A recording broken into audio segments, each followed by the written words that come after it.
Online कक्षा में स्वागत। आज हम अभिज्ञान शाकुंतलम के तृतीय अंक के 18वें श्लोक का अध्ययन करेंगे। अनुसुईया कहती है कि सुना है राजाओं की बहुत सी रानियां होती हैं, अतः जिससे हमारी प्रिय सखी बंधुजनों के बीच में शोचनीय ना हो, ऐसा ही आप उसके साथ व्यवहार करें, अतः ऐसा प्रबंध करें जिससे कि स्वजनों को पछताना ना पड़े। राजा कहता है, अधिक कहने की से क्या लाभ है, अथवा इतना ही कहूँगा कि अनेक स्त्रियों के होने पर भी मेरे वंश की प्रतिष्ठा दो है, एक तो समुद्र रूपी मेखला वाली पृथ्वी और दूसरी आप दोनों की सखी शकुंतला। अर्थात मेरे अंतःपुर में बहुत सी रानियों के होते हुए भी मेरे वंश की प्रतिष्ठा केवल दो ही पर निर्भर होगी। अर्थात एक, मैं इन दो को ही सर्वाधिक महत्व दूंगा, एक तो समुद्र से घिरी हुई पृथ्वी और दूसरी तुम्हारी शकुंतला। तात्पर्य यह कि बहुत सी रानियों के होते हुए भी यह तुम्हारी शकुंतला सखी सर्वाधिक आदर की पात्र होगी।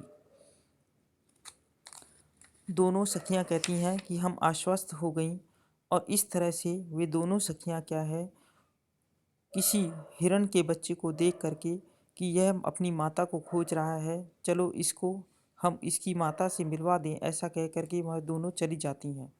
शकुंतला असहाय रह गई हूँ, ऐसा कहती है, तुम दोनों में से एक तो यहाँ आओ, दो जो पृथ्वी का आश्रय है। राजा दोनों दोनों जो कहती हैं, दोनों सखियां कहती हैं, जो पृथ्वी का आश्रय है वह तुम्हारे समीप विद्यमान है। शकुंतला क्या चली गई? राजा, घबराने की कोई बात नहीं, तुम्हारी उपासना करने वाला यह व्यक्ति तुम्हारे पास है।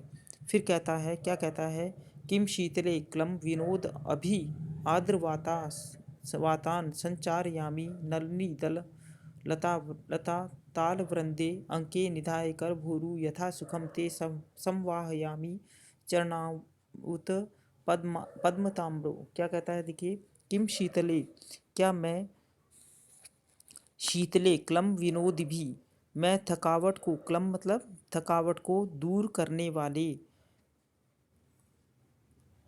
शीतले कमलिनी के, नलिनी दल ताल वृंदे, कमलिनी के पत्तों के पंखों से, आर्द्रवातान संचारयामी, ठंडी हवा, पंखों से ठंडी हवा करूं, अथवा उत करभोरु, हे करभोरु, तुम्हारे ते यानी कि तुम्हारे पद्म ताम्रो चरणों, कमल के की तरह लाल चरणों को अंके निधाय अपने गोद में रख करके यथा सुखम संवाहयामी, जिस प्रकार तुम्हें सुख मिले उसी तरह से क्या है, संवाहयामी दबाऊं।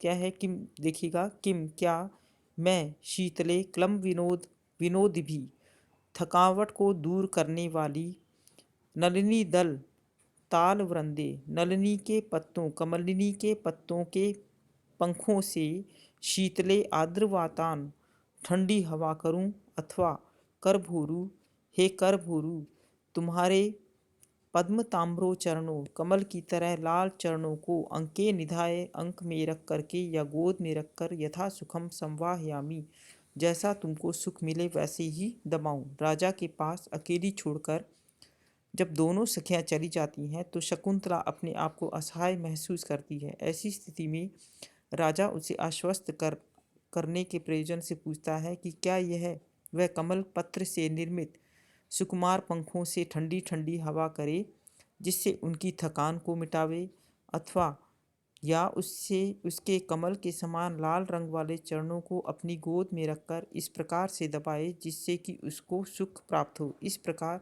राजा उसे अनेक चाटुकारियों से प्रसन्न करने का प्रयास करता है।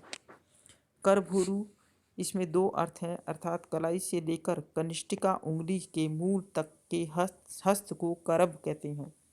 यह भाग सुडौल तथा ऊपर से नीचे की ओर उतार वाला होता है। करभ मतलब हाथी के बच्चे को भी कहते हैं। उसकी सूंड की तरह कामिनी की जंघाएं होती हैं। धन्यवाद।